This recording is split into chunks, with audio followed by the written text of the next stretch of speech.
Do you spend too much time worrying? Do you think everything is always going wrong? Stop for a minute. Catch your breath and think about that. If you really evaluate your situation, don't you find that most of the time things go pretty much okay? Not great, maybe, but okay. My teacher on the intensive course I took to become a tour director was the first one to bring this idea to my attention. She said that having some problems on tour was absolutely inevitable, but it was usually something that the tour director couldn't predict and couldn't control. So she advised us not to worry about it in advance. She explained that 90% of the time, everything on tour would go correctly.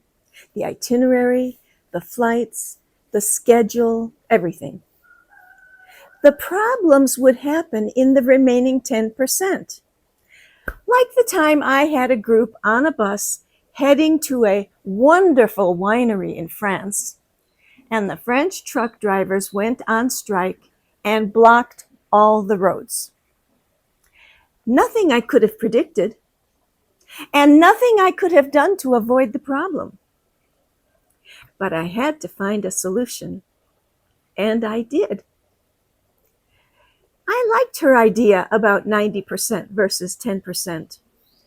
And I decided that the same percentages applied to life in general. 90% of the time, everything will go relatively good, or at least in such a way that I can deal with it. And I shouldn't worry about the other 10% in advance.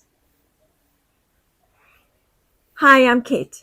I'm an American retiree living in Indonesia, and I make videos about living the best life you can, whether you're an expat, a retiree, a digital nomad, whatever.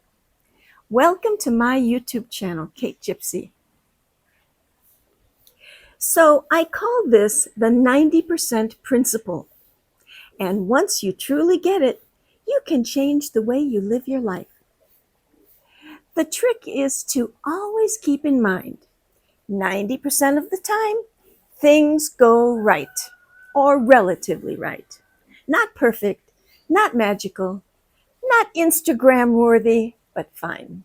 Normal, manageable. Okay, even if the path is a little bumpy, most of life actually works out. But unfortunately, our brains seem to be hardwired to focus on the 10%. The 10% that goes wrong. The worst case scenarios. The what ifs. The tiny cracks in the sidewalk we are sure are chasms waiting to swallow us up.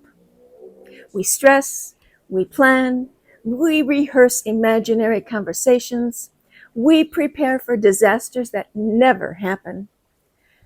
But what if, just what if, you stop doing that?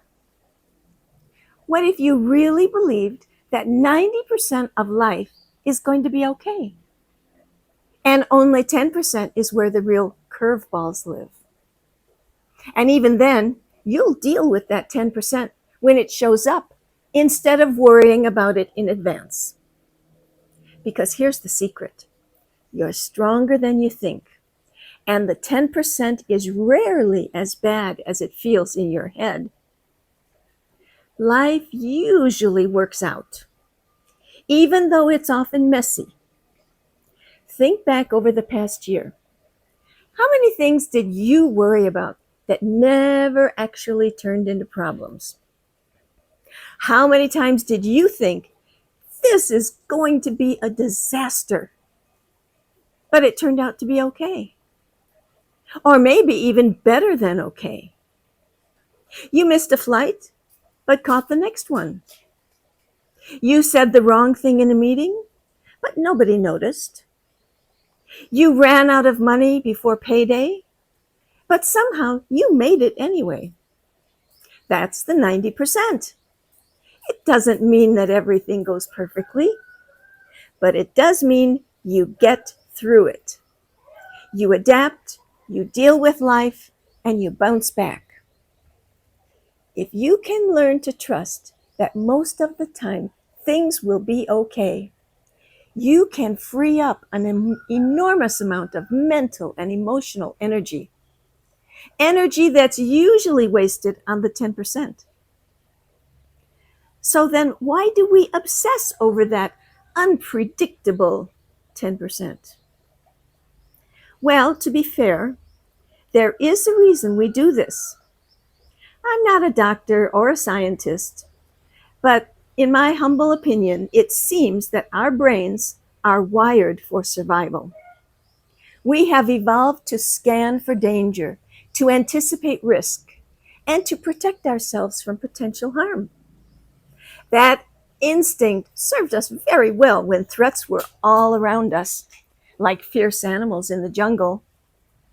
But now, that same wiring has us lying awake at 2 a.m., worrying about whether we sounded weird in a voicemail that we sent. And I'll bet you know people who spend their lives worrying about things that never happen. That's the 10% taking over their lives because they feel threatened by uncertainty, by loss, by the unknown. But what our brains don't always recognize is that worrying about it doesn't prevent it. Nope, it just steals some of our peace in the 90% of time when everything is actually okay.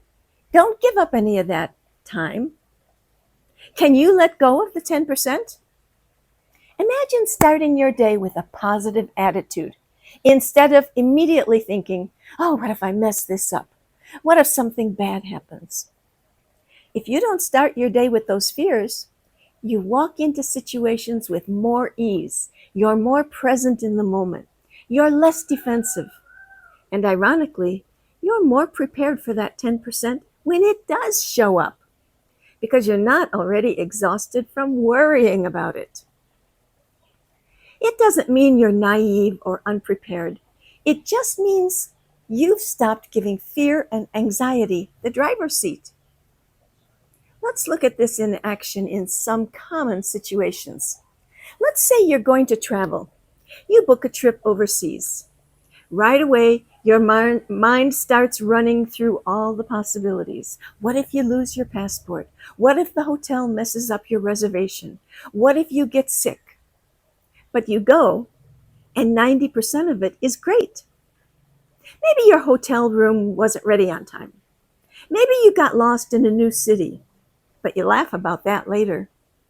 The worst didn't happen, and even if it had happened, you would have dealt with it. And then what about sticking with the 90% in relationships? You might hesitate to open up to someone or set a boundary because you're worried about how they'll react. What if they get angry? What if it ruins the relationship? But then you do it, and wow, they understand. Or they ask questions. Or maybe they get upset. But the relationship survives anyhow. Or it shifts into something better. You survived the conversation. The world didn't end. 90% of the time, communication makes things clearer, not worse. And how about the 90% at work? Let's say you're offered a new opportunity and your brain spirals. Oh, what if I don't do it right? What if I look stupid? What if I can't keep up? But you take the leap anyhow. You learn as you go. You make mistakes, but you also make progress. 90% of it is you doing the work, figuring things out, and growing. The 10% might be awkward moments, tough days, or criticism, but you handle it because that's what humans do. Yes, the 10% still happens, and that's okay. I want to be clear.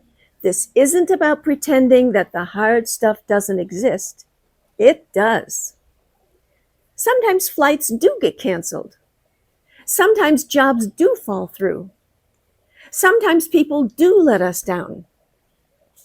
But here's the magic of the 90% principle. You don't have to carry the weight of all of that in advance. You can trust that 90% will go pretty well. And when the 10% comes, you'll deal with it. You'll cry, curse, adjust, call a friend, drink a cup of tea, take a deep breath, and eventually move forward because you've done it before and you'll do it again. And sometimes, even the 10% moments, those hard, painful ones, lead to something better down the road. Growth, clarity, courage, compassion. So if you want to practice the 90% principle, you'll need to take a few steps.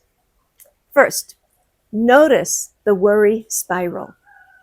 When you catch yourself rehearsing worst case scenarios, pause. Ask yourself, is this a real problem or a hypothetical one? If it's not happening right now, gently remind yourself, this is part of the 10%. I'll deal with it if and when it actually shows up. Second, start your day with trust. Try this tomorrow. When you wake up, say to yourself, today will go just fine. Then carry that energy with you. Look for the 90% as it happens. Things going right, people showing up, small wins. Third, stop trying to pre-feel all the pain. Worry doesn't prevent pain. It just makes you live it twice. Once when you worry about something, and then again when it actually happens. What a waste of energy. Fourth, try keeping a 90% journal. At the end of each day, jot down a few things that went well or were totally okay, even if you had been worried about them before. Over time, you'll start to trust the pattern. You'll start to trust the 90%. Fifth, talk to yourself like you would a friend. If a friend came to you in a panic about something that might go wrong, would you list 15 more reasons to be afraid? Or would you reassure them that they'll be okay? Be that kind voice for yourself, too. So to sum this up, life is unpredictable. That part we can't change. But what we can change is the amount of space we give to fear and anxiety. We can choose to stop feeding the 10% and start living fully in the 90%. Most of the time, things will work out. Most of the time, people will show up. Most of the time, you'll figure it out. Most of the time, you'll be okay. And when you're not okay, you'll handle it. You always do. So take a deep breath, trust the process, and lean into life. The 90% is waiting for you, and it's better than you think. Please leave a comment below this video with your thoughts about this topic. Thanks for watching. Bye. Till next time.